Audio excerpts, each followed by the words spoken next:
여러분 안녕하십니까? 병봉급 200만 원 시대가 이제 곧 다가올 것 같습니다. 저 개인적으로는 이미 찬성하는 그런 입장을 밝힌 바 있습니다. 저는 지금도 그에 대해서는 변화가 없습니다. 우리나라 청년들이 군에 들어와서 최소한 한 달에 200만 원은 받아야 된다고 생각을 합니다. 그런데 이와 같이 하다 보니까 초급 간부, 특히 하사들이 병보다 더 적은 그러한 월급을 받는다. 이런 문제를 얘기하고 있습니다.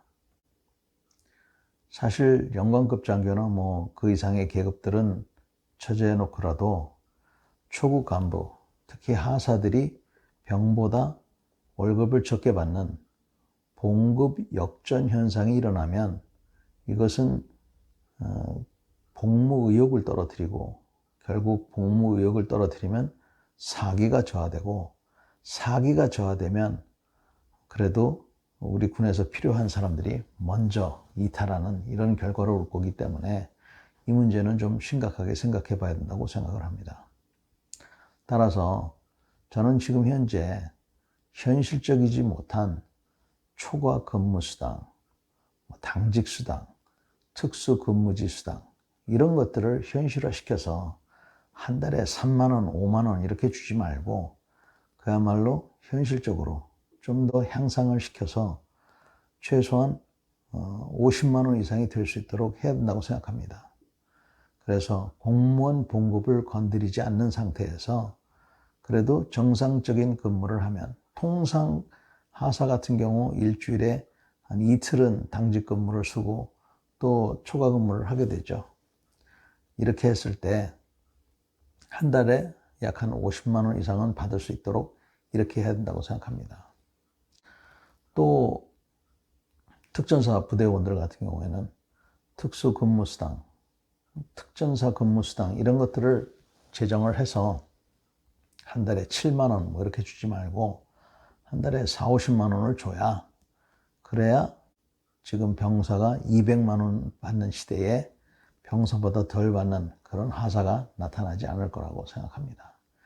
이거는 대단히 중요한 문제라고 생각을 합니다. 또 한 가지는 이런 봉급, 이런 돈이 다 어디서 나올 것이냐 이렇게 얘기들을 하시는데 저는 사실 예산 전문가가 아니니까 잘은 모르겠습니다만 근본적으로는 예산이 늘어날 수밖에 없을 것 같습니다. 그동안 55조 원 갖고 무기도 사고 50만 명을 유지했다는 게 참 기적적인 일입니다. 우리 선배들이 10만 원 받고 월남전에서 전투를 하고 또 5천 원 받고 병 생활을 했기 때문에 그래도 오늘날이 있었는데 그와 같은 것을 더 이상 요구하기는 곤란합니다. 따라서 무기도 사고 하려고 그러면 국방비를 늘릴 수밖에 없다고 보고요. 그와 동시에 값비싼 무기를 자꾸 사려고 하는 이런 생각은 좀 재고를 해야 된다고 생각합니다. 여러분, 지금 해군들 같은 경우에는 배가 있어도 거기에 탈 사람이 없다는 거 알고 계십니까?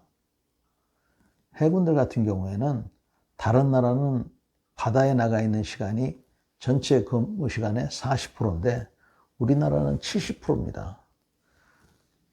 해군 장교들은 모르겠습니다만 해군 간부 부사관들은 자기 전체 생활의 70%를 바다에 나가 있는 거예요. 그러니 결혼 생활이나 이런 사회 생활이 되겠습니까? 일부 보고에 의하면 해군 가족 중에 3분의 2가 우울증을 시달리고 있답니다. 왜? 남편이나 자기 아내가 없어서. 배만 많이 만들 것이 아니라 병력이 더 필요한 것이죠. 그래서 지금은 우리는 사람에게 좀 더 많은 투자를 해야 될 때가 왔다고 봅니다. 또 한 가지는 이제 병이 200만 원을 받는 시대가 되면 그들을 보는 시각도 달라져야 되지만 그들에게 부여되는 책임도 또 기대 수준도 완전히 다시 재고를 해야 된다고 생각합니다. 다시 말해서 너나 나나 다 200만 원을 받을 수는 없다는 겁니다. 일정 수준을 도달했을 때 그때 200만 원을 줘야 되기 때문에 그 수준에 도달하느냐 못하느냐는 개인들이 잘 노력을 해야 되겠죠. 그래서 월 200만 원의 효과를 가져올 수 있도록 해야 되는데, 제가 월 200만 원의 효과라고 하는 것은 일전에도 말씀드렸지만 한 달에 병이 50만 원 이상 필요 없습니다. 그래서 50만 원을 맥시멈으로 받고 나머지 150만 원은 적립해 놨다가 전역할 때 조금 더 보태서 한 3천만 원을 주면 이 돈 가지고 학교를 가든지 아니면 조그만 방을 얻든지 이렇게 할 수가 있다는 겁니다. 이거 뭐 제 생각이 아니라 이미 다른 나라에서 그렇게 하고 있습니다. 이스라엘 같은 나라에서.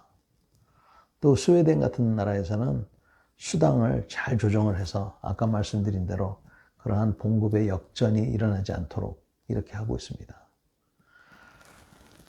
월 200만 원을 주는 데 있어서 운영의 묘를 잘 봐야 될 것입니다.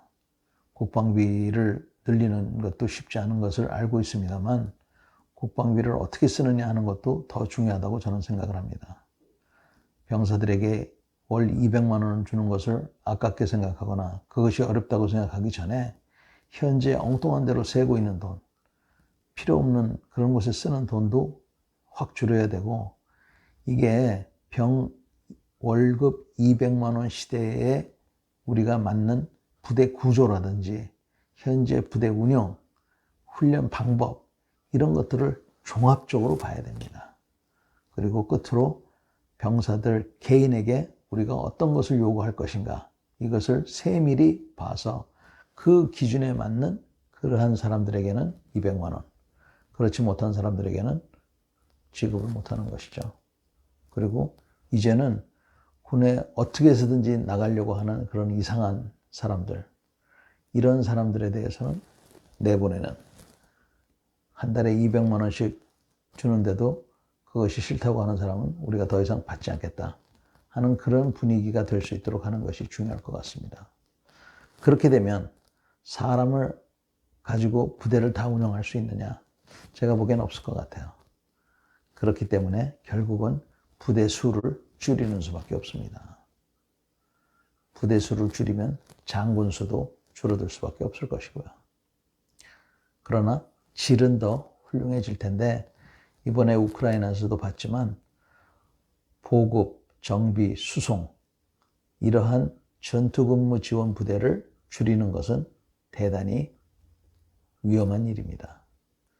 전투근무 지원 부대들이 강력해야 전투 지속력이 있고 전투를 할 수 있습니다. 오늘도 경청해 주셔서 감사합니다.